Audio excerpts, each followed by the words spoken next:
ಮಂಜುಗಡ್ಡೆ, ವಿಜಯ ಕರ್ನಾಟಕ ರಕ್ಷಣಾ ವೇದಿಕೆ ಅಧ್ಯಕ್ಷ ಬೆಂಗಳೂರು.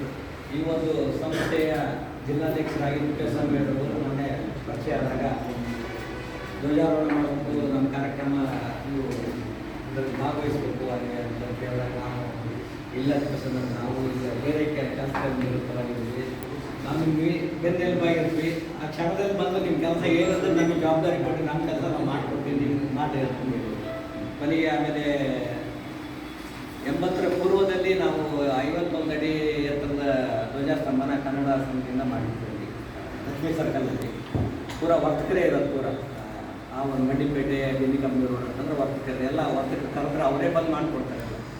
ಸಂಘಟನೆ ಇಲ್ಲದೆ ಇರೋದ್ರಿಂದ ಬಿಟ್ಟೋಗಿರೋದು. ಈ ಹಿಂದೆ ಟಿ ವಿ ಶಂಕರ್ ಇರ್ಬೋದು, ಆಲೇಶ್ ಅಣ್ಣ ಇರ್ಬೋದು, ಆಮೇಲೆ ಇನ್ನೊಬ್ಬರು ಆಲೇಶ್ ಅಣ್ಣರು, ಹಳೆಯ ಜನ ಏನಿದ್ದಾರೆ ಎಲ್ಲರೂ, ಮಂಜುನಾಥ್ ಇರ್ಬೋದು, ಎಲ್ಲರೂ ಸೇರಿ ಅದನ್ನು ಮಾಡಿ, ಶಿವಕುಮಾರ್ ಇರ್ಬೋದು, ಎಲ್ಲ ಸೇರಿ ಅವತ್ತಿನ ದಿನದಲ್ಲಿ ಕನ್ನಡ ಧ್ವಜನ ಸ್ಥಾಪನೆ ಮಾಡಿದ್ವಿ. ಕೆಲವು ವರ್ಷ ತುಂಬ ಚೆನ್ನಾಗಿ ಹೇಳಿದ್ವಿ, ಅದ್ದೂರಿಯಾಗಿ ಅಂತ ಅದ್ದೂರಿಯಾಗಿ.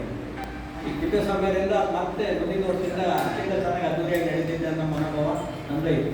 ನಾನು ಈ ನನಗೆ ಬುದ್ಧಿ ಬಂದಾಗಿಂದನೂ ನನ್ನ ಕನ್ನಡನೇ ನನ್ನ ಉಸಿರು ಅಂತ ನಾನು ತಿಳ್ಕೊಂಡಿದ್ದೀನಿ. ಮಾತಾಡೋದಿರ್ಬೋದು, ವಹಿವಾಟು ಮಾಡೋದಿರ್ಬೋದು, ಪತ್ರ ಬರವಣಿಗೆ ಇರ್ಬೋದು, ಎಲ್ಲದೂ ಬಹುತೇಕ ಕನ್ನಡ. ಇಂಗ್ಲೀಷ್ ಸೈನ್ ಒಂದು ಇಂಗ್ಲೀಷ್ನೇ ಮಾಡಿದ್ಮೇಲೆ ಯಾಕಪ್ಪ ಅಂದರೆ ಸ್ಟಾಂಪ್ ಪೇಪರ್ ಮಾಡ್ತಾ ಇದ್ವಿ ನಾವು. ದಿವಸಕ್ಕೆ ಒಂದು 250, 200, 300, 500, 1000 ಪೇಪರ್ ಗಂಟೆ ಸೈನ್ ಹಾಕ್ಬಿಟ್ಟೆ. ಅವಾಗ ಸೈನ್ ಅಂತ ನಾನು ಕನ್ನಡ ಇಂಗ್ಲೀಷಿಗೆ ಮಾಡೋದಂತೆ ಅದು